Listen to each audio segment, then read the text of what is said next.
Fissem tal-Missier u tal-Iben u tal-Ispiritu Santu, il-grazzja ta' Sidna Ġesu Kristu, l-imħabba ta' Alla u l-għaqda fl-Ispiritu Santu tkun ma'kom il-koll. Sejrin noffru dan is-sagrifiċċju tal-Quddisa għar-Ruħ Karmenu u Kiti Azzoppardi. L-lum is-sibt sejrin namlu l-Quddisa tal-Verġni Mqazza Marija bħala u ġbija tal-Knisja. Marija mhix biss hija omna, imma hija ġbija ta' kif aħna jeħtieġ inkunu. Kull meta nitfgħu ħarsitna fuqha, ma nitfgħux sempliċement biex nitolbuha tenna, imma nitolbuha wkoll biex aħna insiru nixbħuha. Nitolbuha tenna biex aħna bħala lil mulej fil-ħajja tagħna ta' kuljum ngħidulu ikun li trid int, ħajsir minni skont kemtek. Dawn il-ħsibijiet f'moħħna fil-waqt li narfu n-nuqqasijiet tagħna hija wħud nitolbu maħfra għal ħtijietna.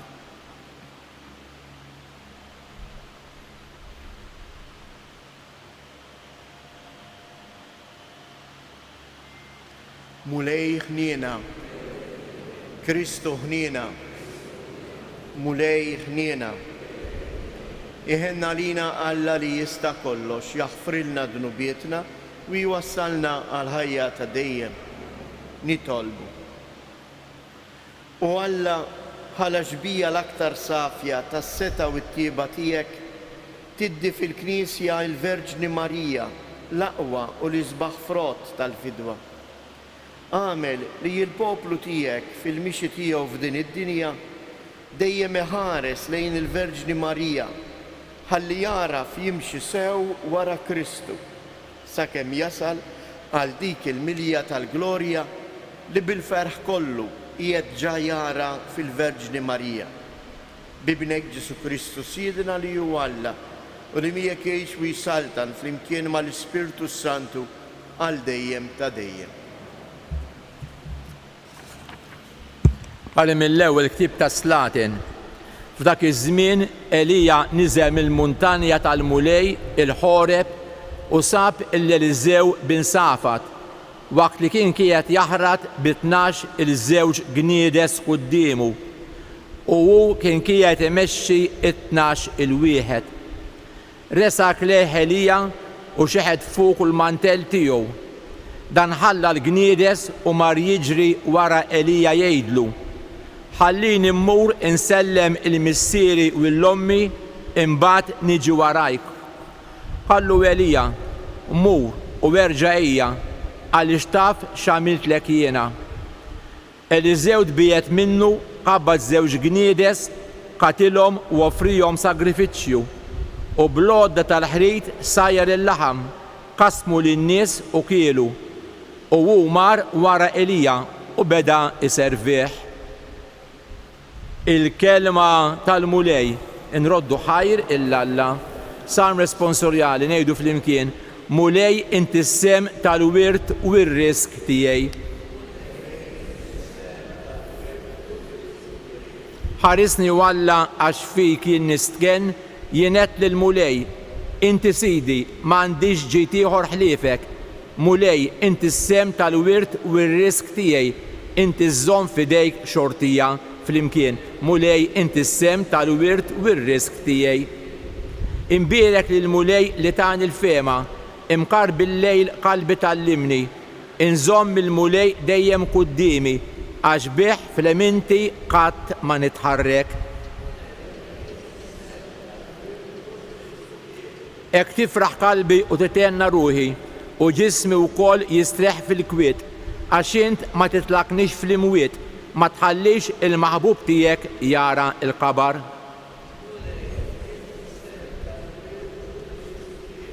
Alleluja, alleluja, alleluja. U Alla iġbidli qalbi lejn il-preċetti tiegħek, għatini fit-jubitek il-liġi tiegħek. Alleluja.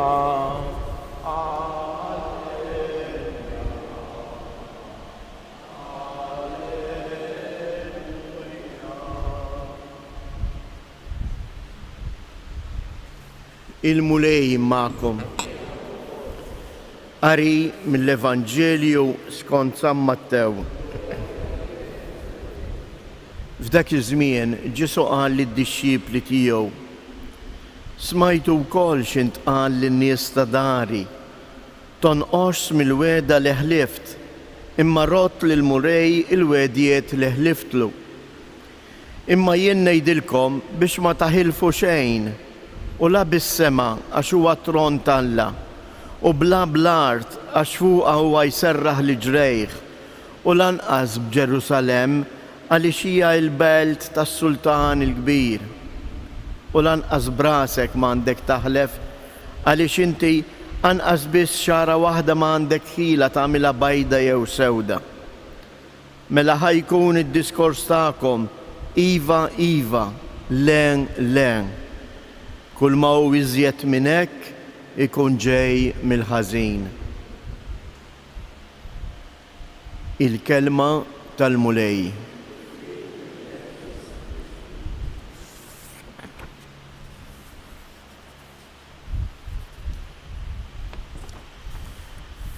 Fl-ewwel qari Eżies rajna s-sejħan li Alla jagħmel lil Eliżew biex ikun il-profeta tiegħu.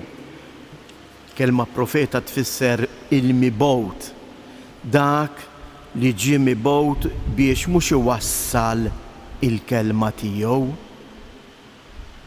imma jwassal il-kelma ta' min bagħtu, il-kelma ta' Alla. U hawnhekk kif rajna Eliżew jagħmel ġest qawwi.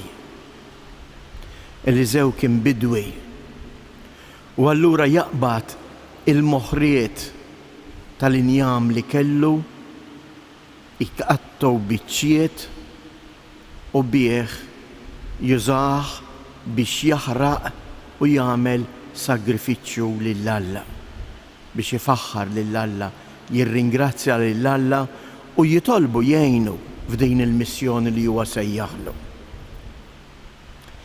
Il-Vanġelu qegħdin naraw li l-mulej Ġesu jistedinna biex fi kliemna iva iva u le le. U ma noqdux naħilfu, għadek issib ħafna nies li b'ħafna ħalf u ħafna paroli fil-vojt. Il-mulej qed jgħidilna kunu nies ta' veri. Il-kelma tiegħek iva iva, jew le le, tilabx bil-kliem. Jew inkunu ma' xulxin sinċira. L-istess illum is-sibt qegħdin nagħmlu t-tifkira tal-Verġni Marija. Hija wkoll quddiem il-kelma ta' Alla x'tagħmel? Tbiddel il-pjanijiet kollha tagħha. Tantu hekk hija tgħidlu ħajsir minni skont kelmtek. U jiena u int il-kliem tiegħi mal-mulej Ġesu kif inhu. Lest li jien naħraq, ma ngħidx għax il-mulej mhux qiegħed jitlobna inħallu x-xogħol tagħna, imma kemm għandna ħwejjeġ li lilna itelfuna milli nisemgħu il-leħen tal-mulej.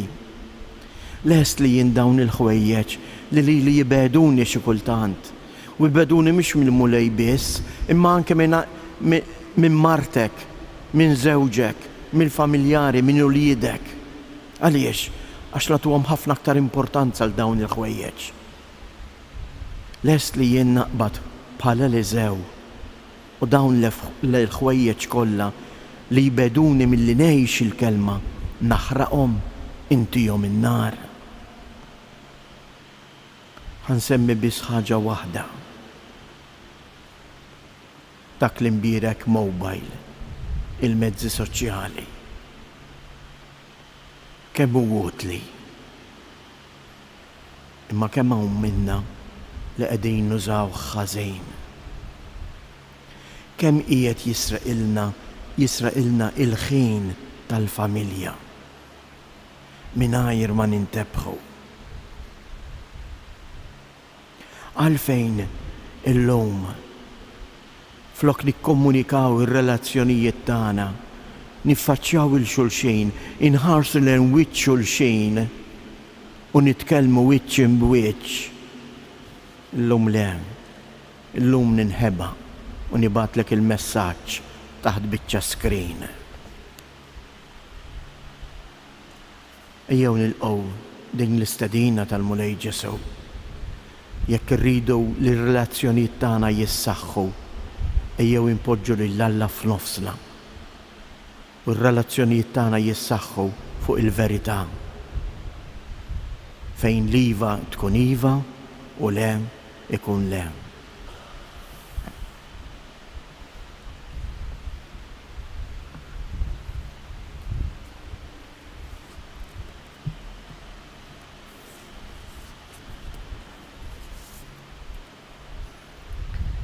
Alla tagħna u Alla li jżomm kelmtu, inresqu qudiemu it-talbiet tagħna biex iġeddet il-poplu għaddejs tiegħu. Jitolbu għal Papa l-isfijiet u s-saċerdoti sabiex b'imħabba b'kuraġġ bil-għajnuna tal-Ispirtu Santu ikomplu iwasslu il-kelma ta' Kristu li huwa t-triq, il-verità u l-ħajja. Jitolbu għal mexxejja tal-popli sabiex jaħdmu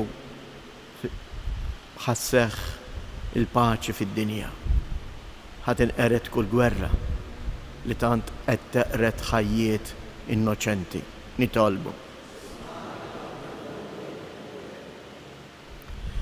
Nitolbu għal vittmi ta' kliem żejjed li jingħad, ta' gideb, ta' paroli fuq wieħed u fuq l-oħra. Ejjew nintebħu kif iħobb jgħid il-Papa Franġisku li ħafna drabi aħna naslu biex noqtlu lil xulxin bil-sienna. Nitolbu għal dawn il-persuni li qed ibatu minn xi gidba jew xi kalunja. Nitolbu għalina l-koll sabiex fil-waqt li niftħu qalbna għal kelma tal-Mulej, il-klim tagħna jkun jixhed il-verità. Iva iva u le le. Nitolbu. Minn dan is-santwarju għażiż tal-Madonna ta' Pinu, nitolbuk Mulej biex iżżommna taħt il-ħarsa materna ta' Omna Marija u permezz tagħha ixħed fuq il-familji tagħna, fuq il-morda tagħna, fuq dawk kollha li jduru bihom kull barka mis-sema. Nitolbu. Fiskiet nresqu it-talb personali tagħna.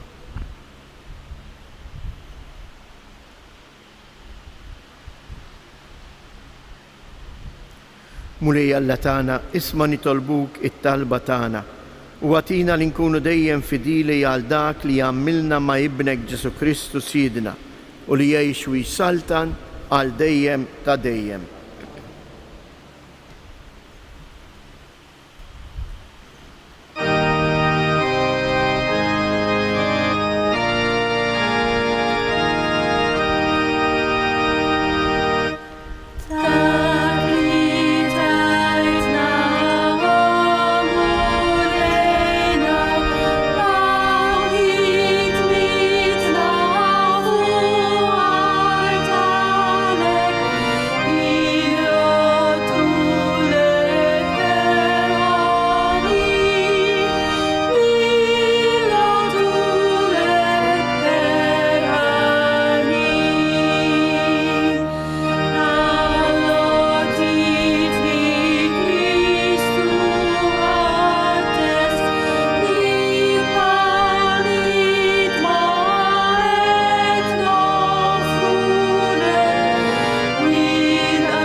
Nitolbu biex dan is-sagrifiċċju tiegħi u tagħkom ikun joġob lil Alla l-Missier li jista' kollox.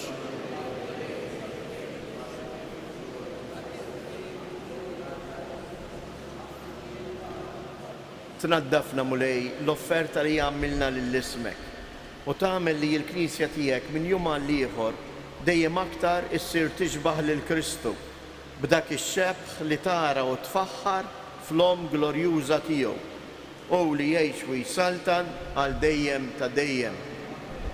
Il-mulej magħkom. Nerfgħu qlubna il fuq. Niżżuħajr lill-mulej Alla tagħna. Sewwa u xieraq tas-sew mulej missier qaddis. Alla ta' dejjem li tista' kollox, tajjeb u taġi tas-salvazzjoni tagħna li dejjem u kullimkien inroddulek ħajr. Int fil-Verġni Mqazza Marija tajt il-Knisja tiegħek ġbija l-aktar safja tad-dmir tagħha ta' Omm u tal-glorja li jagħti kollha f'Marija, il-Knisja tara Verġni magħrufa għal fidi sħiħa tagħha. Tara għarusa marbuta brabta ta' mħabba li ma tinħal qatt ma' Kristu il-għarus tagħha u sieħba miegħu fil-passjoni tarahom li nislet liben taħt id-del tal-Ispiritu Santu kollha ħerqana għal ġid tal-bnedmin. Tara s-sultana mżejna b'ġawwar ta' virtu li jibsa x-xemx u b'kuruna ta' kwiekeb fuq rasa imsebħa l dejjem fil-glorja ta' Sida. Għalhekk flimkien mal-qtajja tal-anġli il-koll ferħana l dejjem quddiemek inqimu il-kobor tiegħek u flimkien magħhom nitolbu t-tifħir tagħna waqt li ntennulek. Qaddis, qaddis, qaddis. Mulej Alla tal-eżerċiti, is-smewwiet u l-art mimlija bil-glorja tiegħek. Osanna fl-ola ta' smewwiet, imbirek minn ġej fisem il-mulej, osanna fil-oli ta' smew.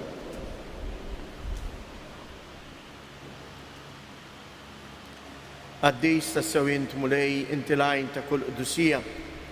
Qaddes għalhekk nitolbuk dawn l-offerti bil-barka tal-Ispiritu tiegħek biex isiru għalina l-ġisem u d-dem ta' Sidina Ġesu Kristu li meta kien se jingħata biex mir-rajħ ibati ħajl ħobs radd il-ħajr qasam tal id-dixxipli tiegħu u qal ħudu u kulu il-koll minn dan għax dan huwa ġismi li jingħata għalikom.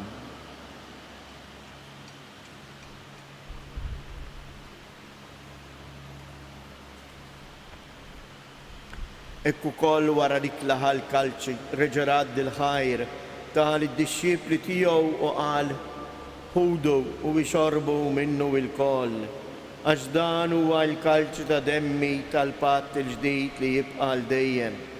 Id-dem li jxirret għalikom u għall-bnedmin kollha għal maħfra ta' dnubiet. Għamlu dan tifkira tiegħi.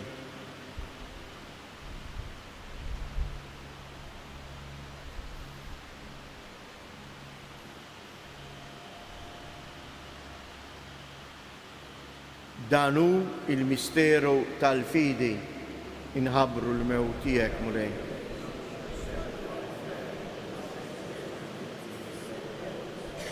Għalhekk aħna u nagħmlu dan tifkira tal-mewt u l-qawmien ta' Sidna Ġesu Kristu. Nofrulek mulej il-ħobs tal-ħajja u l-kalċej tas-salvazzjoni u rroddulek ħajr għal xoġbok tilqana hawn quddiemek biex naqduk. U mit-ċokontana nitolbu li l-Ispiritu Santu jaqqadna f'ġisem wieħed lilna li nieħdu sem il-ġisem u id-dem ta' Kristu. Ftakar mulej fil-Knisja tiegħek imxerda mad-dinja kollha u ttaqaf l-imħabba flimkien mal-Papa Franġisku, mal-Isqof tagħna Anton, l-isqfijiet u l-ministri tiegħek kollha. Ftakar ukoll f'ħutna li raqdu bit-tama tal-qawmien. Ftakar fil-mejtin kollha, partikolarment Karmenu u Kitija Zuppardi. Daħħalhom quddiemek fid-dawl tas-sebħ tiegħek. Ħenna lina l-koll nitolbuk, għati lilna wkoll il-wirt tal-ħajja ta' dejjem, flimkien mal-Verġni Mqazza Alla Marija, mar-raġel tagħha San Ġusepp, l-Apostli u l-Qaddisin kollha li jgħixu fil-ħbiberija tiegħek sa mill-bidu tad-dinja. Għamel li magħhom infaħruk u insebħuk b'Ġesu Kristu ibnek. Bi Kristu, ma' Kristu u fi Kristu. Jingħata lilek għalla missier li tista' kollox flimkien ma' l-Ispirtu Santu kull ġieħu glorja għal dejjem ta' dejjem. Ejjew nitolbu kif għallimna u ridna nagħmlu liben Alla għas-salvazzjoni tagħna. Missierna li inti fis-smewwiet, jitqaddes ismek, tiġi salt nagħtek ikun li tritient kif is-sema hekk da fl-art. Ħobżna ta' kuljum għatina llum, aħfrilna dnubietna bħalma naħfru lil min ħati għalina u la ddaħħalniex fit-tiġrib iżda eħlisna mid-deni. Eħlisna nitolbuk mulej minn kull deni. Għatina fit-tiba u l-ħnina tiegħek il-paċi fi żmienna biex inkunu ħielsa dejjem mid-dnub u mħarsa minn kull inkwiet. Aħna u nistennew nittamaw ilejna u l-miġġija tas-Salvatur tagħna Ġesu Kristu. Mulej Ġesu Kristu li jgħid lill-apostli tiegħek inħallilkom isliem, natikom isliem tiegħi, la tħariex lejn dnubietna, iżda ħares lejn il-fidi tal-Knisja tiegħek. Għatija isliem u laqda li jien trid fija, jien li tgħix u s-saltan għal dejjem ta' dejjem. Il-paċi tal-mulej tkun dejjem magħkom. Għatu l-paċi lil xulxin.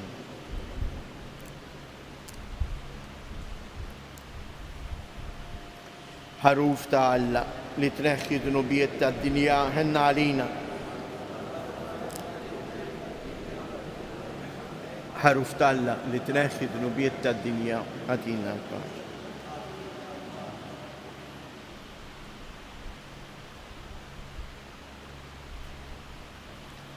Danu il-ħaruf ta' Alla, danu li jneħħi d-dnubiet tad-dinja.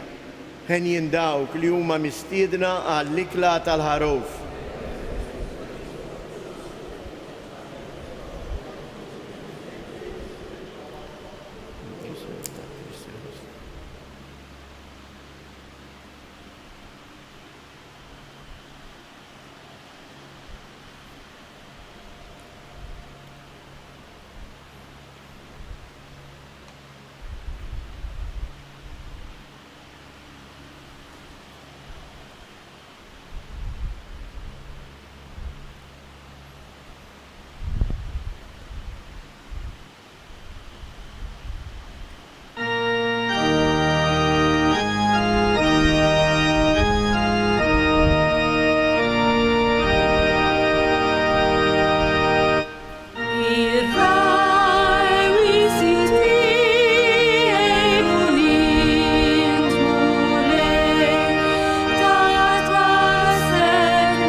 nitolbu.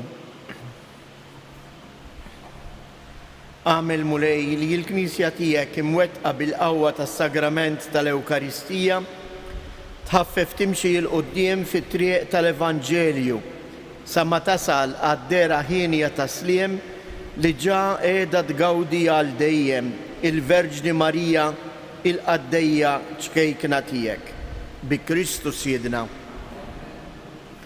Xtieq nfakkarkom li f'dan il-weekend għandkom tirċievu mal-bulletin il-programm tal-Festa tal-Madonna ta' Pinu. Is-sibt li ġej 22 ta' Ġunju hija l-festa tas-sejħa li l-Madonna ta' Pinu għamlet lil Karni Grima.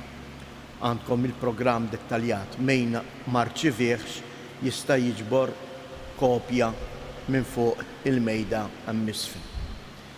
Jew ngħidu tliet avamarijiet hekk biex il-festa tal-Madonna ta' Pinu tkompli tiġbed persuni lejn bina Ġesu u tkompli tixħet il-barka tagħha ta' fuq il-familji Maltin u Għawċin kif ukoll fuq l-emigranti tagħna li ħafna minnhom ikunu qegħdin isegwu propju din il-quddiesa bil-mezzi soċjali tas-santwarju. Sliem għalik Marija, bil-grazzja mimlija l-mulej miegħek, imbierka inti fost in-nisa, imbierek il-frott tal-ġuf tiegħek Ġesu.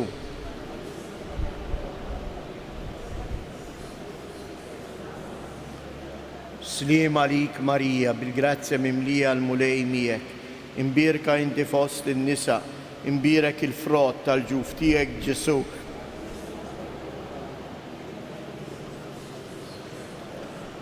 Sliem għalik Marija, bil-grazzja mimlija l-mulej miegħek, imbierka inti fost in-nisa, imbierek il-frott tal-ġuf tiegħek Ġesu.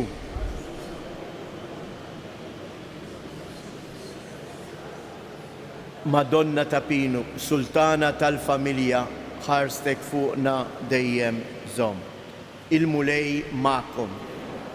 Iberikkom Alla li jista' kollox, il-Missier, l-Iben u l-Ispirtu Santu. Morru u għejxu fil-paċi ta' Kristu.